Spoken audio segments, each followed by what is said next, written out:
in energetic, but it's just not happening. Hey, everybody. Welcome back to the Superman and Lois tapes. This is a show that is ostensibly about the CW show Superman and Lois, but that's on hiatus, so anything goes. My name is Michael Bailey, and with me, as always, is Bethany. Hello. And Allison. What's up? And we are all faking energy right now because it's less than a week after Dragon Con, and we're all really still tired. Actually, no, I'm not. I've been working with kids for 4 days, so I've had fake energy and turned into real energy somewhere along the way. You've figured out how to convert it. Yeah. I have converted teenager tears into energy. I had a 12 to 13 hour nap and then a Coke just a second ago, so I'm good at the moment. It's just you, Mike. It's just you. Okay, that's fine. I was hoping you guys would at least, pretend for solidarity. No, we had. You didn't tell us that you needed us to do that. You have to pre-warn us. I was not in the pre-show notes. Nope.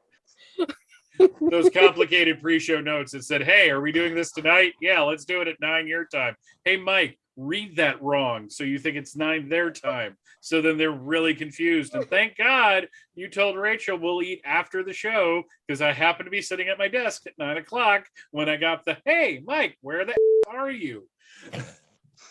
Yep, pretty much. That's how it's gone. But hey, look, it's now 9 o'clock. Anyways, last weekend, us and 45,000 of our closest friends attended Dragon Con here in Atlanta, or at least here in my neck of the woods in Atlanta. The three of us were actually in the same room physically. We have photo evidence. There's photographic evidence. Our good friend Michael Faulkner even provided a lovely little bam sound effect. So you can see that in the show notes. But we all did not see each other, I think, as much as we wanted to, but that's con for us now because everyone is so busy. It's kind of hard to get. We did get to have one meal together, which is very nice. I ate the finest Chinese food at the Farmer's Basket. There wasn't a whole lot of options this year because they've completely changed how the Peachtree Center Mall. But we thought we'd go a little round robin and talk about the highlights for the con for us, and even connected in most cases to Superman. So, Allison, why don't you go first with your highlights, and why was it getting your picture taken with Tyler Eklund? Okay, so yes, anybody who did see me at con probably saw that Friday was the best day ever for me. Was the best day ever. Anyway, so I only had one workshop that I was teaching, and it was at 5:30. So Bethany, my glorious roommate, bought me a ticket to have my photo taken with Tyler. So I got to go down there. I was the fourth person in line. And then there was a woman who was in front of me with the baby had to be less than maybe 6 months old. And the baby's name was Clark. And she was telling me all about how, she has a goal to have every living Superman take a photo with Clark. And because Superman meant so much to her. And I love talking with this woman. And then we are going in to go talk to Tyler, to see Tyler. And she is right in front of me. And she's just I don't think I can do this. I'm like, you can do this. You are stronger than you're stronger than you think. He is a literal ball of sunshine. You are going to be fine. Go do it. And so she went, she got the picture. And then as she left, I went in to get my picture. And yes, literal ball of sunshine. Sweetest guy. We were allowed to have a choice if we wanted to do the photo with the masks on or masks off. I took my mask off to be able to smile, but I decided not to do any funny poses because I didn't want to put him at risk of my breathing going towards his breathing. Because when he left Dragon Con on Saturday, he had 10 days before they started filming season 2 of Superman and Lois. So I didn't want, risk him getting sick because we want him to be healthy and filming. Anyway, so just really nice gentleman. Didn't get to talk to him a lot at that point. Came out, the woman was crying. She's getting Clark back in his little baby carrier. And I pull her into a hug. Both of our masks are back on. And I'm like, it's okay. It's okay. It was awesome, wasn't it? Wasn't he so great? And trying to get her collected. And then, we went and we picked up our photos because Epic Photos is amazing and epic because they print the photos up right away. So that was the photo shoot. And then I figured at that point, I went to go grab something to eat. And then I went to the Walk of Fame because I figure with schedules, he went from his panel, which I'll talk about in a bit, but went from his panel to the photo shoot. So I figured there would be a lunch break and then he would show up there maybe around 2. And there was a line of maybe like 20, 30 people and got in it, chatted with people, just having fun talking to people about, how much they like the show, because I'm also a writer. So I love just listening to other people talk. And, there were a lot of people who, who really love the show. They love the emotional connections in the show. They really feel Tyler nailed being the Clark that the show portrays him as being the father and being a hero for a couple decades at this point. They really feel that he's embodying it well. And then I got to go up to Tyler and talk to him, and I totally plugged our show, and I asked him to please, come and let us interview him, and I promised that we would be gentle. I also reassured him that I am not the rabid fangirl that he will hear in the first however many episodes of this podcast, if he chooses to listen to it. And if you're listening to it, hi, Tyler. And then, move on my way because I'm also one of those weird people that I know that I may have other opportunities to see people, but you never know the person behind you if this is going to be their only opportunity. So I don't like taking up too much time. But it was really nice. He was really excited to autograph my copy of Undrafted that I brought. And, it was nice. He has that presence where he's just this laid back, sweet gentleman. And it was his first ever Dragon Con and, he was having a blast. And I told him that he actually, despite COVID regulations and everything, he came on a good year because it really felt like it was 10 years ago where you could actually stand at booths and have conversations with the celebrities again. So that was my first interaction with Tyler. First and second. On Saturday, I went back to do another lap in the room to see people, and Tyler only had like 3 people in line when I walked over. And so I thought, well, maybe I can get a chance to talk to him a little bit more. And so we just stood there and we chatted for a while, I will admit that I don't remember a lot of what we chatted because honestly, I was staring into those gorgeous eyes. But no, he seemed to be having a great time. He talked about how Rosenbaum has been trying to get him to do a podcast episode with him. And so I was like, yeah, go do it with Rosenbaum and then come to us and we will be nicer to you. And, talked a little bit about the movies that he's done and, about how Undrafted is one of those movies that really, when I'm having bad days, I can put in and it'll automatically cheer me up. and then about how Teen Wolf came into my life through Force, looking at one of my co-hosts. And at the same time, though, it came into my life when my depression was just starting to become noticeable.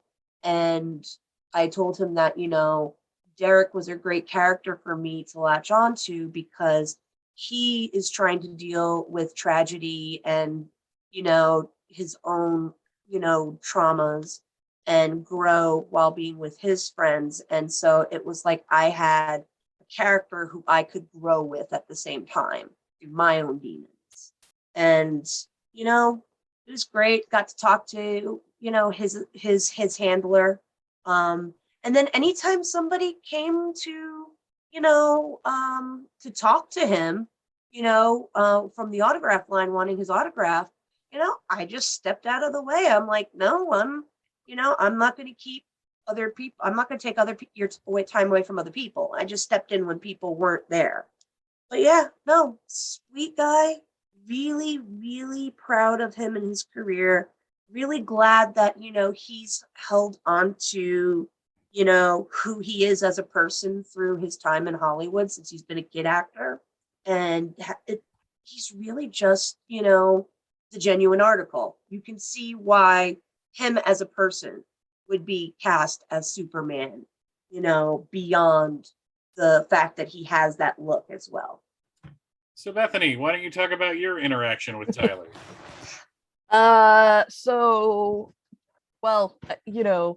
Getting the tickets was something I immediately knew we were going to do, because, and hilariously, guys, I've been going to Dragon Con for like 12 years, and this is the first time I've ever put out money for a photo op. Closest I came to doing it before now was a dual pick with Adam West and Burt Ward, which unfortunately I did not have the money for. They were asking like $350 for a picture with both of them in it, and I was just like, "I'm poor college students, cannot afford." But no, I'm really glad that I was able to do this. I was really glad. It really is like hugging a sunbeam, like a happy sunbeam. The only person who gives hugs that are just as good as his is Doug Jones. And Doug Jones, of course, when you're like 5'2" and Doug Jones is so tall, when he hugs you, it kind of feels like getting a hug from like the happiest, friendliest daddy long leg spider. But it was really good. And then after I got my picture with him, I didn't actually take off my mask, mostly because I forgot to take it off. So, but that was fine. The pic was cool. And then getting him to sign it. And then, getting challenged to a couple of duels, which I will come back to that in a second. One of the other fun things, and one of the reasons why I love Dragon Con, and I love the nerd community that comes to Dragon Con, is there was a couple of people waiting in line with me who didn't have cash, because Tyler wasn't taking cards or anything. It was just solely cash, and I had the cash. So I was just like, well, if you guys got PayPal or something, I have cash, I can hand it to them. We can sort it out later, because nerds got to help nerds. Because nobody else is going to help us, guys. So, nerds got to help nerds. So that happened, and it was great getting to just see, how happy they were for which picture, and getting to talk to him for a minute and getting it signed. So that was really, really awesome. And then I got to get mine signed. And so I told him, I'm like, hey, you met my roommate, my co-host earlier, she signed Undrafted. Thanks for that. It really is one of our favorite movies. And then I told him a thing to his face that a couple of people wanted to challenge me to duels over, in which I made the statement to him that I was really grateful for him, because I've never seen the Superman that I've always read about on screen. until I saw his Clark Kent and Superman. And that, as far as I was concerned, he is the best portrayal of Clark Kent and Superman that I have ever seen, up to and including Christopher Reeve. Yeah, she pissed the fanboys off. And yeah, no, that was one of those, I said what I said. And I have no regrets. That being said, there were a couple people who were like, no, we're gonna like throw hands outside the West End, after, after panels are done. And I'm like, I just let me know when to be there. I have no problem, defending what I said. But it was just being able to tell him that to his face, and he just kind of like sat back, and he was like visibly shocked that someone would tell him that. I'm like, no, seriously, like, as far as I'm concerned, you are the best Superman. And he's like, wow. He's like, thank you. And he's like, yeah. And I'm like, we're really looking forward to season 2. He's like, I'm really looking forward to it too. And he's like, we hope you like it. I'm like, yeah, because I have expectations now. So he's like, well, I'm pretty confident we're gonna meet those. And I was like, yes.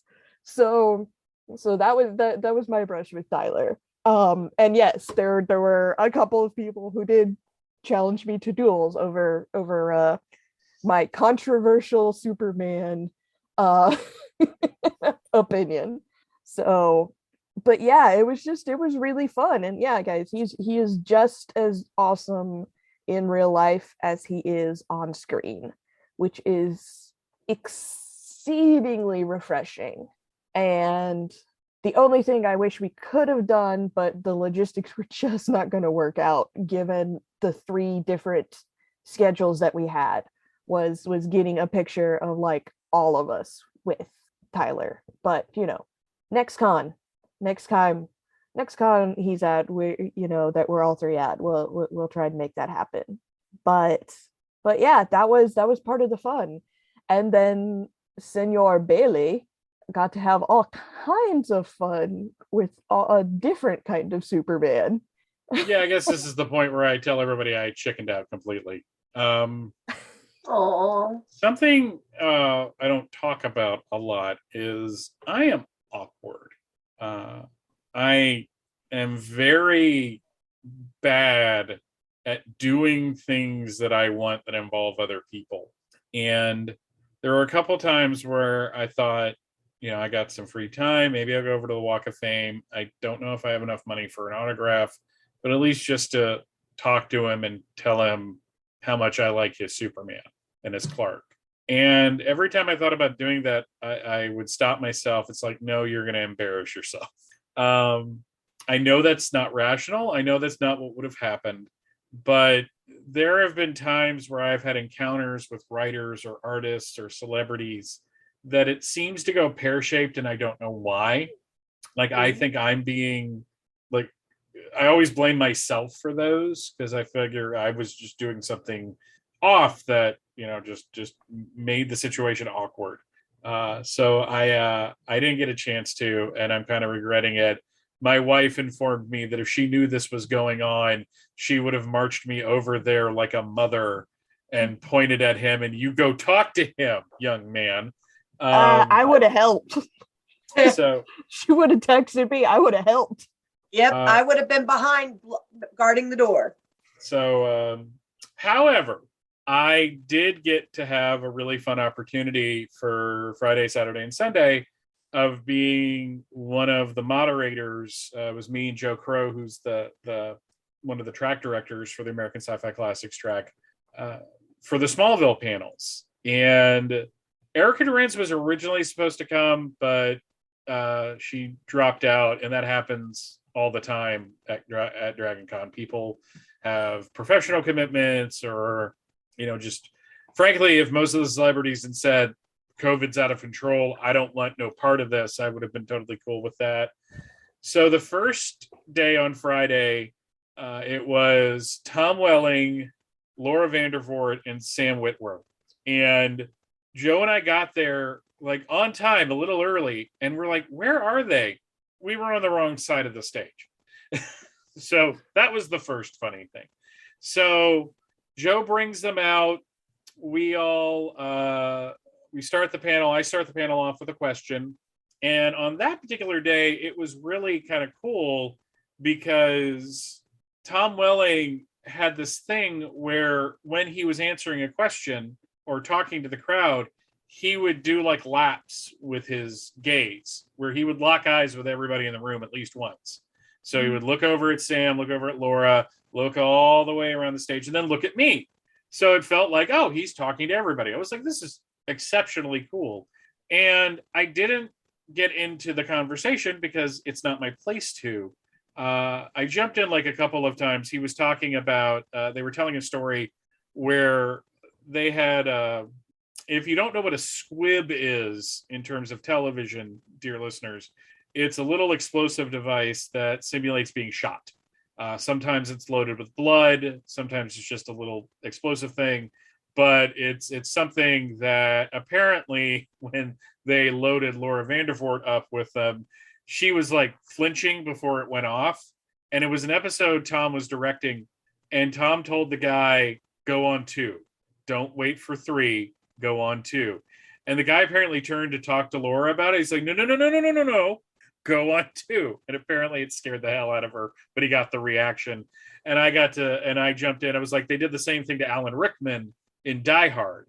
When he drops at the end, they dropped him on 2. They were supposed to drop him on 3. So that look on his face, he goes, it was real? I'm like, it was real. So, but I also, just through the course of it, would like throw out little bits of information. I don't remember a whole lot of the panel. The only other story I remember outside of the fact that apparently Sam Witwer had appendicitis during his time on Smallville and didn't know it until they did some blood work. And he was out for a week and a half. And on his first day back, he had to get up and down on a gurney a bunch of times that day. And Laura Vandervoort passed out in the harness. Tom Welling told her and was trying to give her directions on how to sit in the harness because it can cut off blood flow. And she apparently just passed out. So the second day was completely different because Michael Rosenbaum was in the house. That changes. Fluffy Lex. I love my fluffy Lex. That changes everything. And that day, I really wasn't part of the conversation because they were all riffing, doing Christopher Walken impressions, Michael Rosenbaum being Michael Rosenbaum. But towards the end of the panel, Sam Witwer was sitting next to me at that one. And Sam Witwer and I had like nothing to do with each other, like outside of like, hey, how you doing?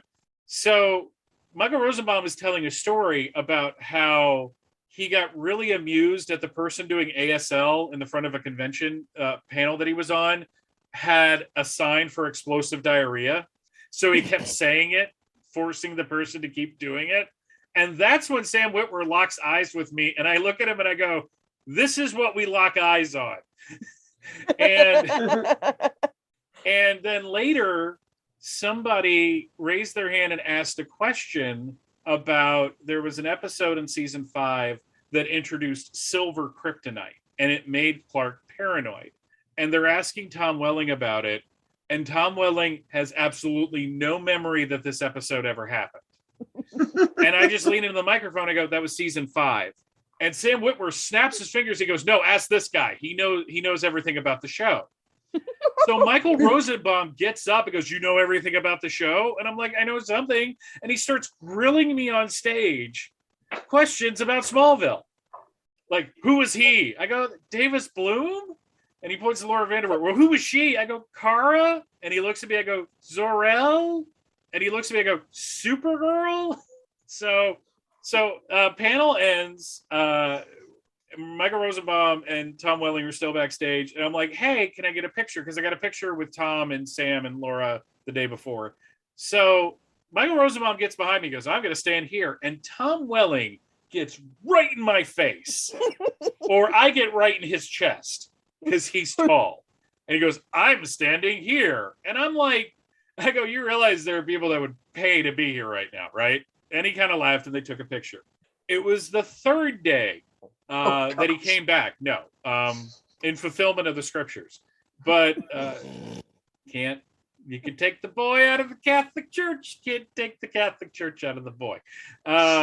So we get there a little early, and like not everyone's there yet, and it's Tom Welling and it's Laura Vandervoort and their people, and I'm like, and we're all just like chit chatting, and I go, okay, guys, I'm gonna break for a minute. I'm gonna be a fan because I've been trying to be really cool. This means a lot to me. I said 20 years ago, I went to my first Dragon Con, and I was really excited because there was this new show called Smallville that was about to come on. It was a new Superman show. And now 20 years later, I get to moderate the panels that y'all are on. And this is just a really big deal for me. And Laura Vandervoort seemed to find that actually really endearing. And Tom Welling looks at me, he goes, so what was it like? And I'm like, what do you mean? He's like, what was it like for you? For like people were actually talking about it? He goes, because I had no idea. We were up in Canada filming this. He goes, what was like the buzz? And so I'm sitting there telling Tom Welling what it was like to be waiting for the first episode. It was like a really, like, this only happens at Dragon Con. This kind of thing. And then we went out there. The panel was complete chaos because I think everybody was just tired because it was Sunday. But no, it was just really cool. Tom Welling is exceptionally tall. And I did tell him the story of watching the first episode. I go, I didn't realize how big you were until, like you see the first shot of you is typing on the computer, and he's just like, yeah, I was just sitting there clacking. And I go, and then you see Annette O'Toole, and then you see you come into the screen, and I went, and my wife from the other room hears, holy shit, he's huge. And he laughed, and Laura Vandervoort laughed. She goes, yeah, I had to stand on the apple box with you on several occasions. And so they talked about that. And one of the other people, Jennifer, who's also part of the track, she didn't really realize what we were talking about. So Tom had to explain how exceptionally short Kristen Crook was. For reference, he said he's shorter than him. She's shorter than him and pointed at me. So I was the baseline of short in the room. No, it was a lot of fun. They were very, very nice people. The biggest takeaway I had from it was it's amazing that they're as excitable on stage as they are. Because I realized it clicked in my head, and I don't know why my brain went in this direction. I go, they do this at every con. They do some version of this at every con, and they do dozens of cons a year. I go, that's got to be exhausting. But at the same time, they're getting to talk with the people that were fans of the show. And there were many fans of things that, like, there was a lot of questions about Lucifer. Sam Witwer got a couple Star Wars questions, of course. He told the story of one year for Halloween, he got a really authentic OG Star Trek uniform made, and he was all dressed up, and he was handing out candy, and a little Darth Maul came to the door, took the candy, and said, "Star Wars is better." And he's like, and I'm looking at him, we're like, you're me. And it was just made me laugh. Sam Witwer also showed off how he smiles, which is, he goes, I go completely dead in the eyes, and then I smile. And then he did it, and I'm like, wow, that's a really dark trick there. So no, that was a lot of fun. I'm still kind of amazed that it all happened, because getting to moderate one of those, it feels like an accomplishment. And it feels like a lot of the hard work that I've put into everything I do, including this show, kind of like paid off, that sometimes I get the opportunity to do something like that. So I guess that kind of makes up for the fact that I was completely chicken with Tyler. Yeah, it sounds like you had a great experience with all of that. Yeah. I kind of wish I was in the room for one of those. Yeah, they're a lot of fun. We had some technical problems behind the scenes. I just was cracking up every time I'd see you, and you were just like, no, we had really, really great. I'm like, and then Rosenbaum showed up, and I'm like, I love how that's just a thing. Yeah, he looked at me kind of weird. I go, because I was like, I would always check with them before. It's like, okay, this is probably how it's going to go. But now that Rosenbaum's here, I'm just going to get out. I was told to just get out of the way. And he kind of looked at me. So did you invite them to be on the show? I did not have an opportunity. It was really like getting them in and out of there outside of getting the picture, which I was lucky enough on the first 2 days. They had places to be. Yeah. Because another friend of mine, Frank, who is the voice of a show called Save Me, which is a Smallville anthology. He's like, do you think you can get them to say something? I go, dude, I'm going to try, but I'm going to tell you right now, Dragon Con's a machine. And especially with celebrity panels, they've got panels to do. They've got to be on the Walk of Fame. They got it's all a horse race basically in trying to get to the next lap. So I did not have an opportunity. Well, you should totally email Rosenbaum's through his podcast and be like, hey, remember me? Do you want to come over here? Come and play. Bring Tyler. But you say that to everybody. It's just like you're talking to a traffic cop. It's like, yeah, could you bring Tyler next time? And they're like, my roommate from college? No, actually, I think we would have a blast just having like on one of these Smallville episode recaps, having Rosenbaum with us, on a very Lex heavy episode. Yeah. Well, yeah. And then one of the other fun things we all got to do at con is we all got to be on Superman panels. Yes. Just not all together. Just not all together. Yeah. Which is the weird. That's like the weirdest part of it. Is like we were all on separate. And I had the first. This is a Bailey problem. # Bailey life. I had to miss being on a Superman panel because I was on a Superman panel. This only happens to be, and our friend Sue, who's on Women at Warp, which I cannot recommend enough. She apparently got roped into like introducing everybody on the panel, and at one point asked, "Where the hell is Bailey?" Which just made me laugh. Well, I mean, legit. We think, anybody on the Classics track thinks Superman. They expect to see you there. So, Bethany, why don't you start with your fun Superman themed? Well, I had 2 panels. The first one was super parenting, and then the second one was heroes in training, the next generation. And hilariously, I got pretty much some of the same panelists for both of them, so we were able to like have a really like well-rounded discussion. From those of us who had seen the show, we pretty much universally agreed that yes, it was probably one of the better portrayals, both of parents and of believable kids, especially in a small town. There was some back and forth about, the decision, do we tell the kids, do we not tell the kids, that the panel was kind of a little divided on. But for most part, we were like, no, these are good parents. And pretty much the only other good parents that we know from superhero shows was Joe West.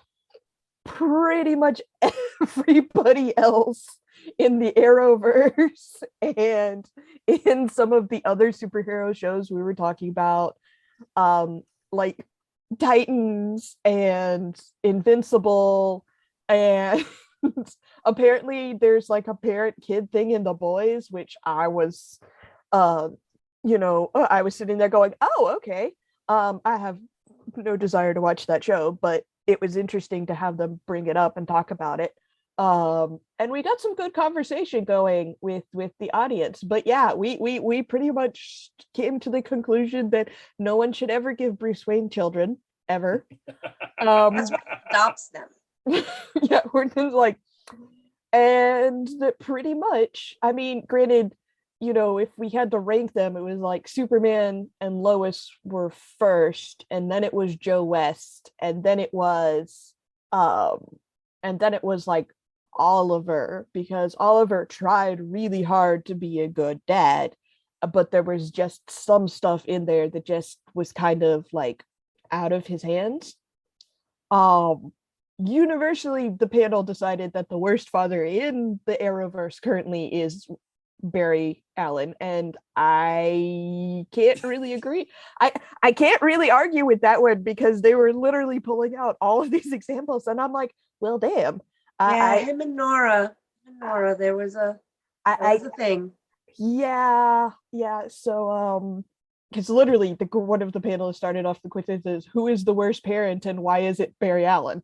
Um, and I was like, wow, we are starting early with this. All right. Coming in hot.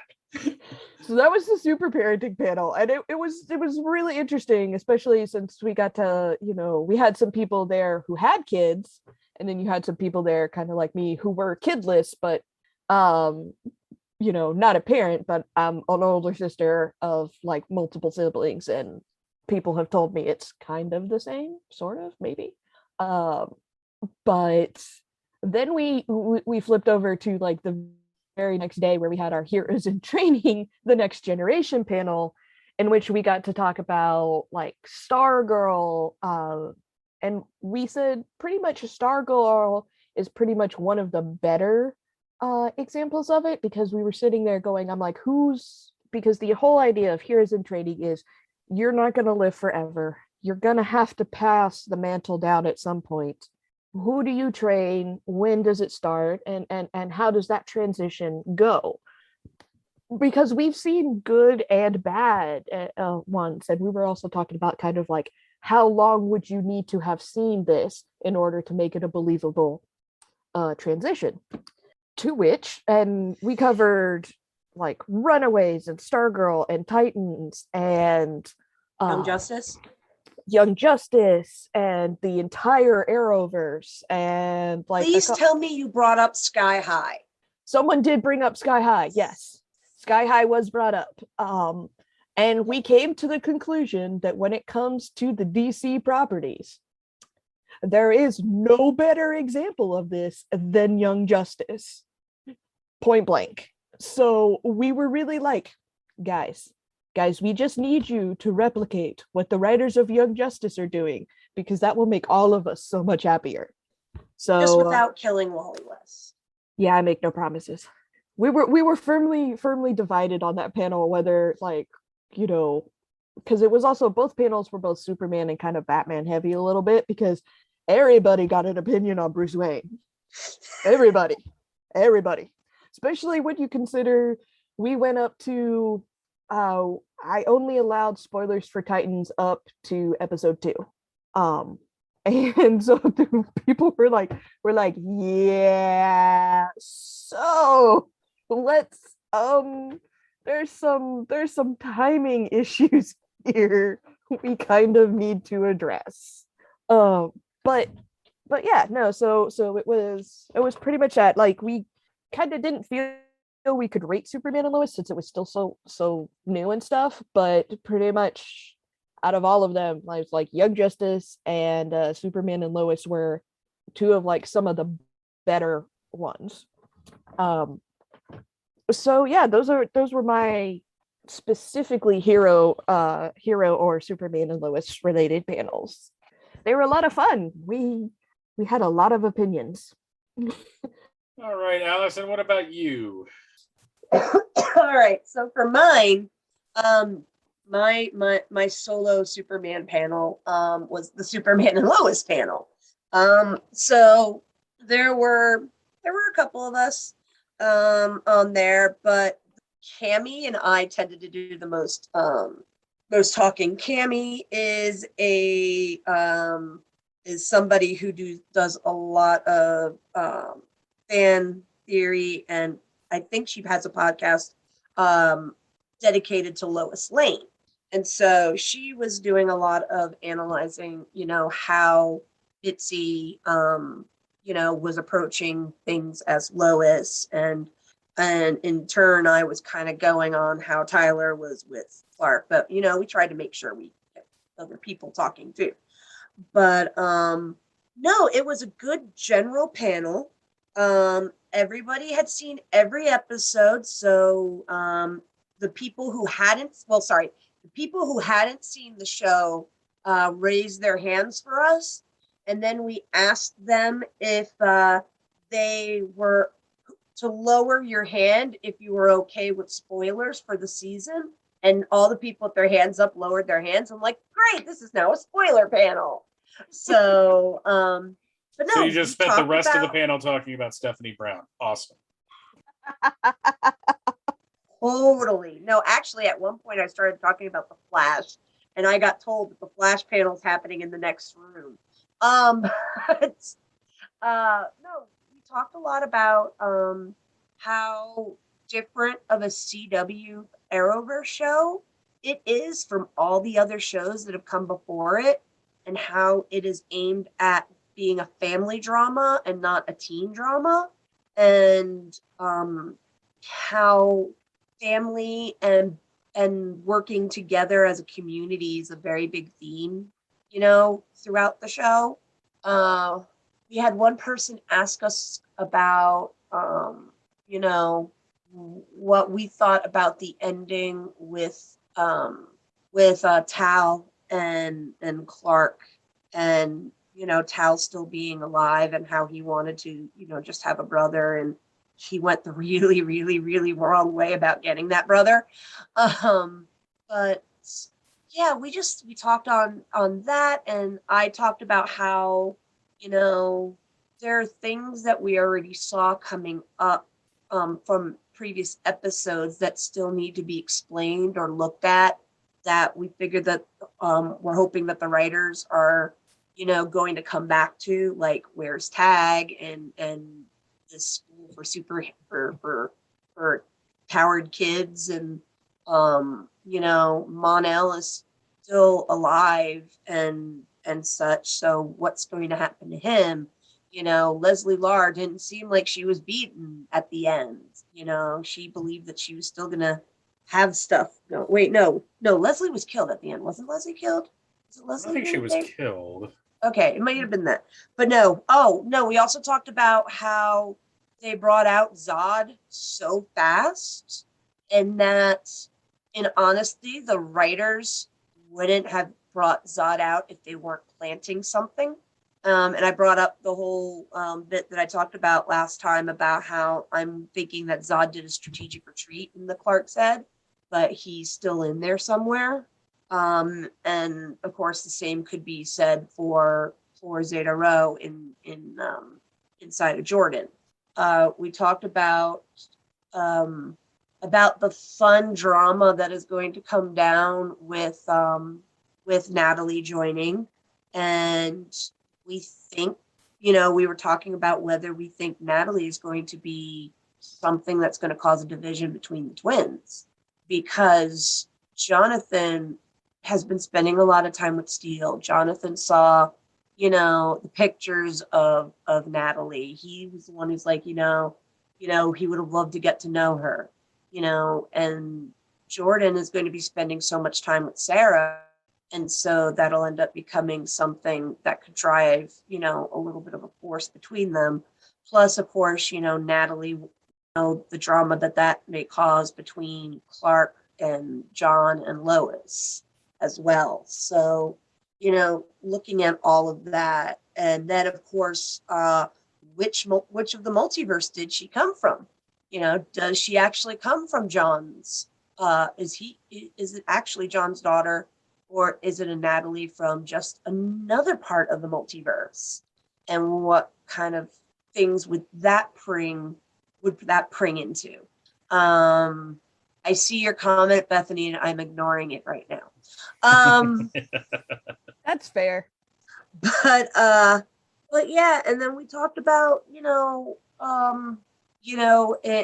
the end, you know, we talked about what's going to happen with Sam, you know, and the weapons, and Lois believing about, you know, that by the DoD having those weapons, that they're going to, you know, end up using it against Clark at some point, because obviously they wouldn't have started that bud if they weren't planning on having it happen. You know, and just a lot of stuff that we've already talked about.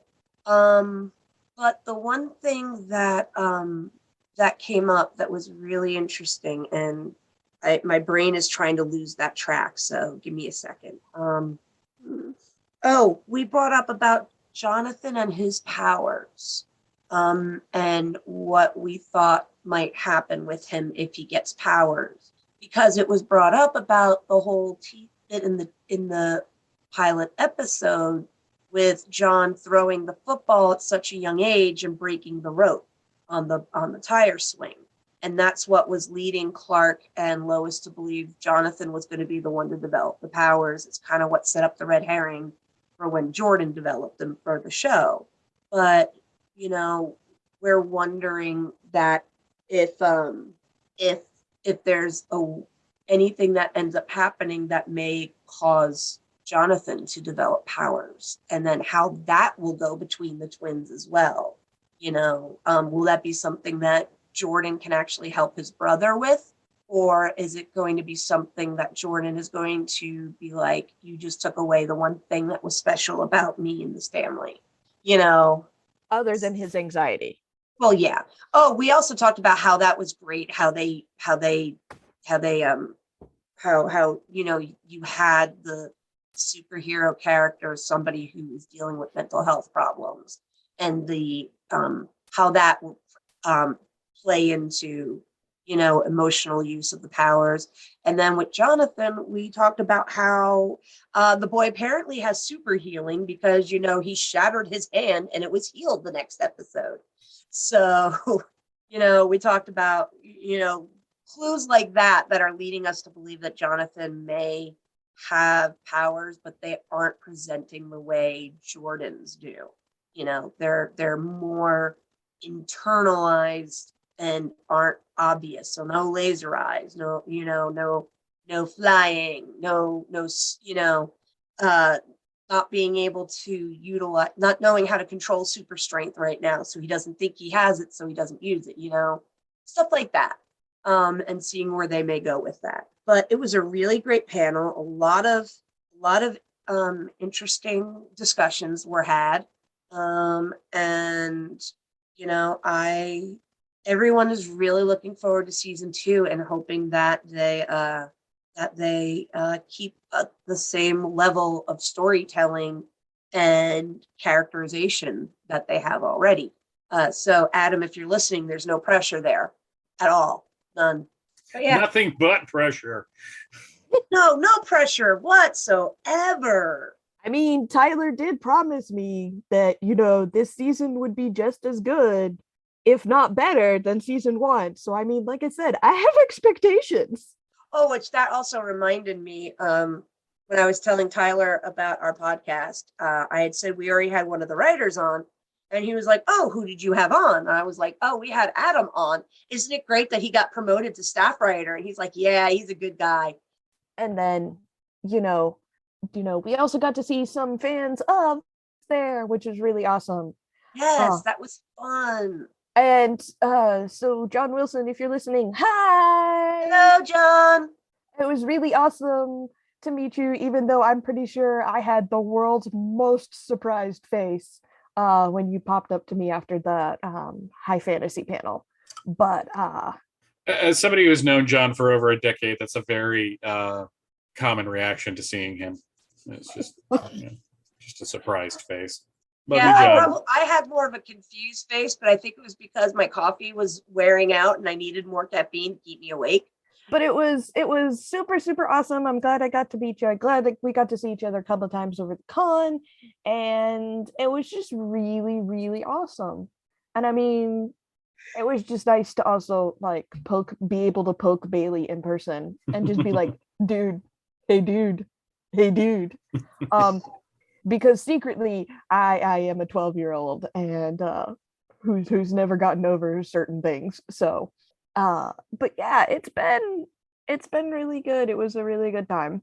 And you know, with a couple of mask holes notwithstanding, pretty much everyone at the con was really, really good about their mask discipline and making sure that everything was wiped down, everything was sanitized, you know, between panels, and that, you know, stuff got cleaned. I'm going to declare that the American Sci-Fi Classics track was the cleanest room at con. I think Apocalypse track Yeah, no, Apocalypse Trap has them beat. Yeah, because Apocalypse Trap worries about zombie apocalypses and they prepare for zombie apocalypses. Shannon Shannon was lysoling down the chairs and the table between every panel, as well as changing the microphone covers after Lysol wiping down the microphones. Yeah. And they had like little mini water bottles for people to drink, so that way they didn't have to have open cups on the table. Yeah. Yeah. Out of all the fan tracks, I feel like the Apocalypse Trap was the most prepared. Sorry, Gary. Sorry, Joe. But Classics and Kellen's track, the American Sci-Fi Media track, and I mean, even when we were doing the workshops with Mike Stackpole, everyone was pretty good about mask discipline and cleaning stuff and making sure stuff got sanitized.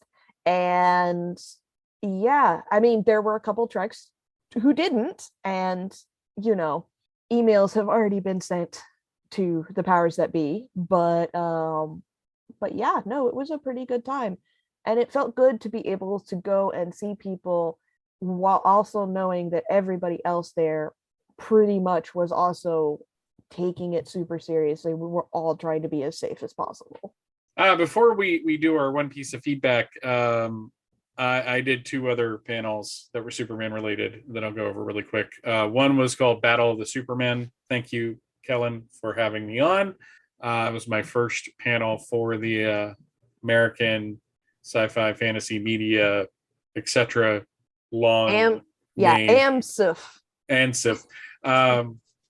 That was us ranking the Superman from saying, and not like saying, like a Thunderdome type thing or a bracket system. We just we just answered very specific questions. If you go to the website right now, there will be a link. Rebecca Johnson was on that panel, as was John Paul Estes and Henry Hanks. Rebecca actually filmed it, so you can watch the panel and see me looking awkward on stage for some reason. I didn't realize I was being filmed and I wasn't prepped. No, I'm just kidding. And on Monday morning, I was on for the American Sci-Fi Classics because we have Smallville now.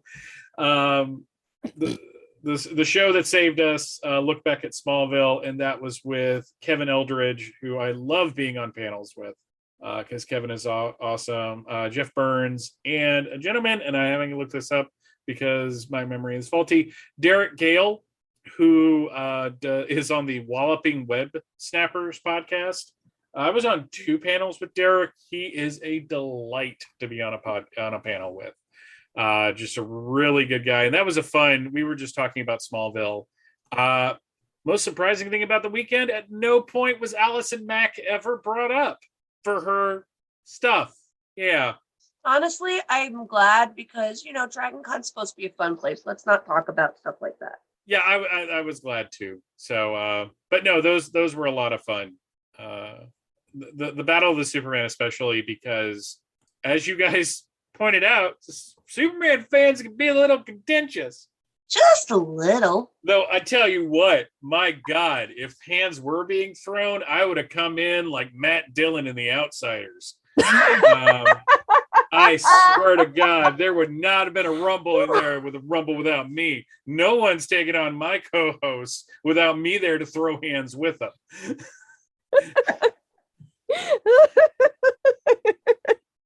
But yeah, no, two or three duels, and I was just like, I said what I said, guys. I have no fear. I know that all fandoms are contentious. I really do. I know that Star Wars fandom is extremely contentious. Star Trek fandom has its own contentions. Doctor Who fandom can get a little ugly. Just like all like there. I have the grand unified fan theory, which is that if you boil down all fandoms to their essences, we're all essentially the same. But since I am more involved in Superman fan, I'm a little more personally attached to it. And my God, the amount of times something is said and I've heard, and I don't know how it is because there wasn't a beer bottle being broken on a table right after, like when you said what you said, because everybody Bethany said what she said. I wouldn't have been surprised if like all sound in the Walk of Fame just died. Yeah, it one of those moments where it's just like, well, it's on. Suddenly a chair comes out of nowhere. Luckily, Tyler had this like little plexiglass thing he could hide behind. And he was on the opposite side of the Wheel of Fame from the Smallville cast. True, that was true. But the Battle of the Superman panel had Superman fans of all walks. We had Rebecca. The question I wanted to ask Rebecca that I didn't get to ask, but I told her about it, is Rebecca, who is your favorite Superman and why is it Henry Cavill?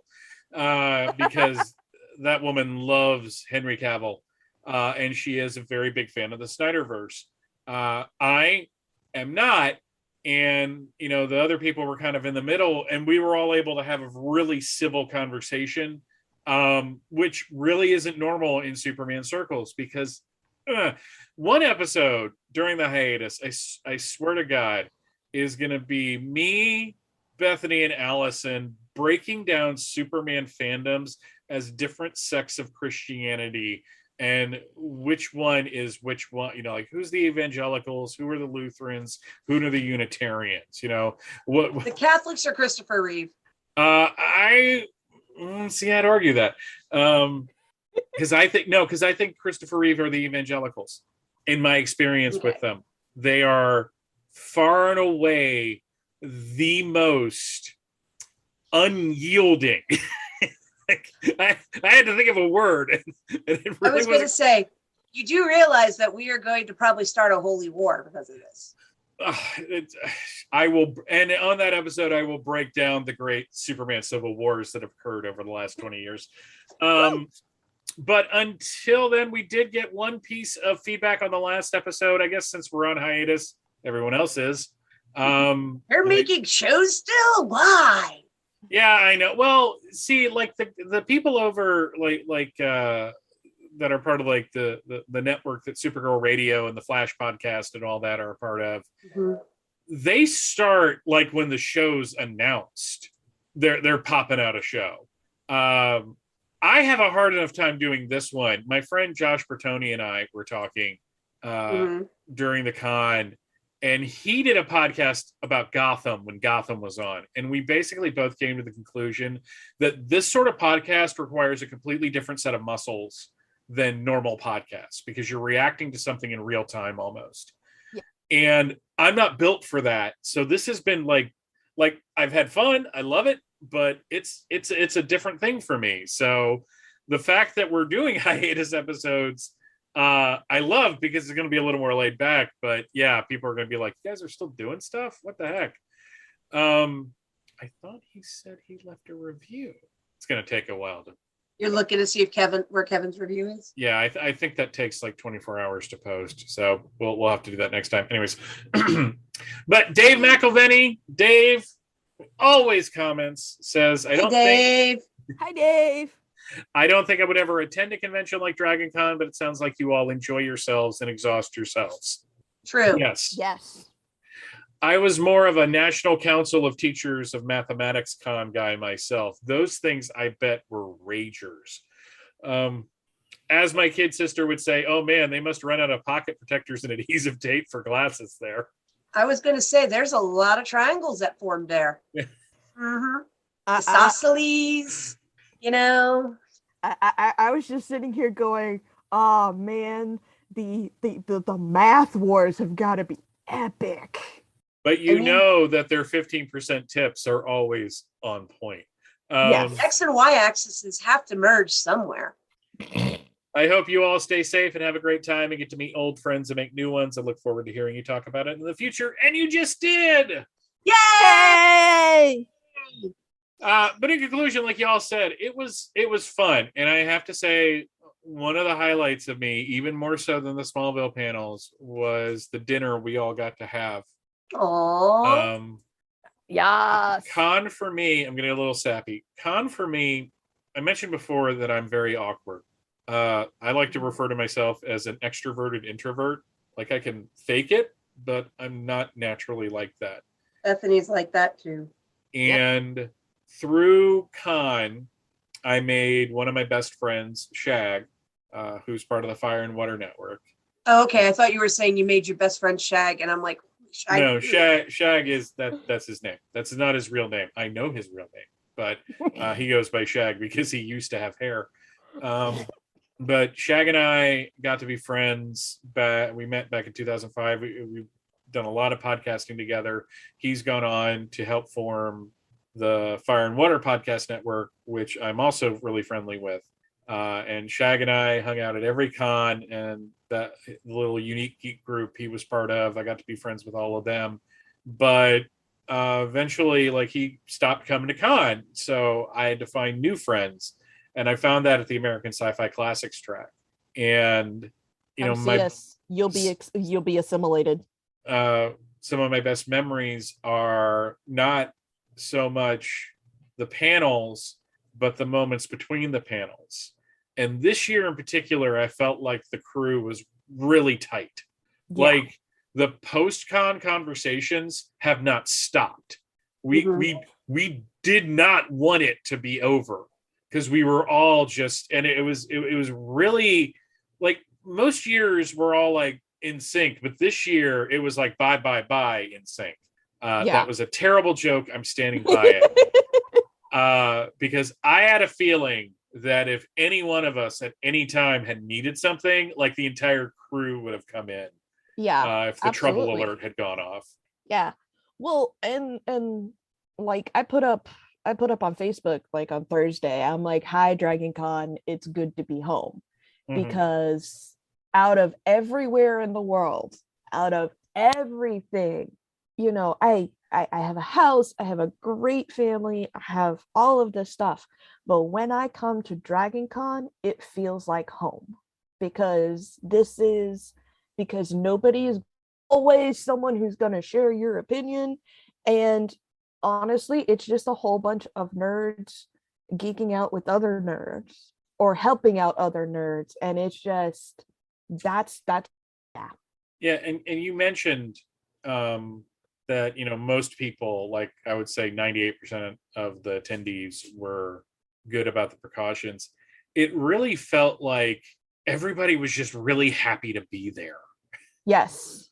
Like, I don't think we all realized we needed it until we were there and realized what we had missed the year before.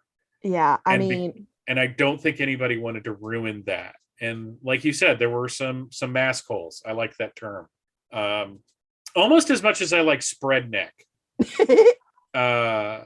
In all honesty, but it felt like 10 years ago, like you said, because it was half the attendance from the previous con. But man, like, everybody was just like, we're not going to F this up. We all don't want to wear the mask. And some people were getting kind of, little trying to be cute with it. But once somebody said, "Hey, mask up," there was no question. There was no arguments. Yeah. They're when we said, "Hey, it has to go over your mouth and your nose," people listened. Mm-hmm. So, but yeah, no, it was go to Dragon Con or have a psychotic episode. And, I knew I needed it. I just didn't realize how much I needed it until I was there. So. But yes, check out the show notes, especially this week. I say that at the end of every episode, but check out the show notes, because there are pictures of us in the same room together. We're all wearing masks. Allison is the tall one. In the Hawkeye shirt. Because I figured, if nothing else, when I was on the Superman and Lois panel, the amount of Hawkeye I talk about on a DC show would make it very clear who I was of the three. Well, and per the request from one of our listeners, cough, cough, Mr. Blanchard, we did organize ourselves in BAM fashion. So. Yeah, I wasn't quite sure what was going on, but I was like, "Oh, okay, that's cool. That's cool." Yeah, until we pointed out, no, we have to go in BAM order. So, and if you see the picture that actually says BAM on it, thank you, Michael Faulkner, for that. That was very nice of you to do. But if we don't have anything else, As always, you can find the home base for this and all of the other shows in the Fortress of Baileytude podcasting network at www.fortressofbaileytude.com. There you can find show notes, which usually contain images related to what has been discussed in the episode. In this case, Con. You can find the Superman and Lois tapes on Apple Podcasts and even on Spotify. Feedback is encouraged. You can express your opinions on what we just talked about in a variety of ways. There's the email address, the Superman and Lois tapes at gmail.com. You can leave comments under the show posting on the main site like Dave always does. You can leave comments over at the Superman and Lois tapes Facebook page. If you have a spare moment, and please, this is really for Bethany at this point, leave a review over on iTunes/Apple Podcasts. We are 10 reviews away from making Michael make a flowchart of Superman lore. And if you guys have seen my panel presentations, I'm actually pretty good at making flashy images. So, Yes. Our theme is by Mike Schmidt. Check out his page at the show notes. The Fortress of Baileytude Podcasting Network is on Patreon. It's a tip jar. Thank you for listening to the Superman and Lois tapes, part of the Fortress of Baileytude Podcasting Network. We have no idea what we're doing next time. In October, we'll be talking about Smallville, probably to celebrate the 20th anniversary. But Bethany and Allison, we did it again. Yay! Yay! And if anyone wants to hear me talking about What If over on Disney Plus, you can go over to Geekcast Radio and their show Tooncast. This week we talked about zombies.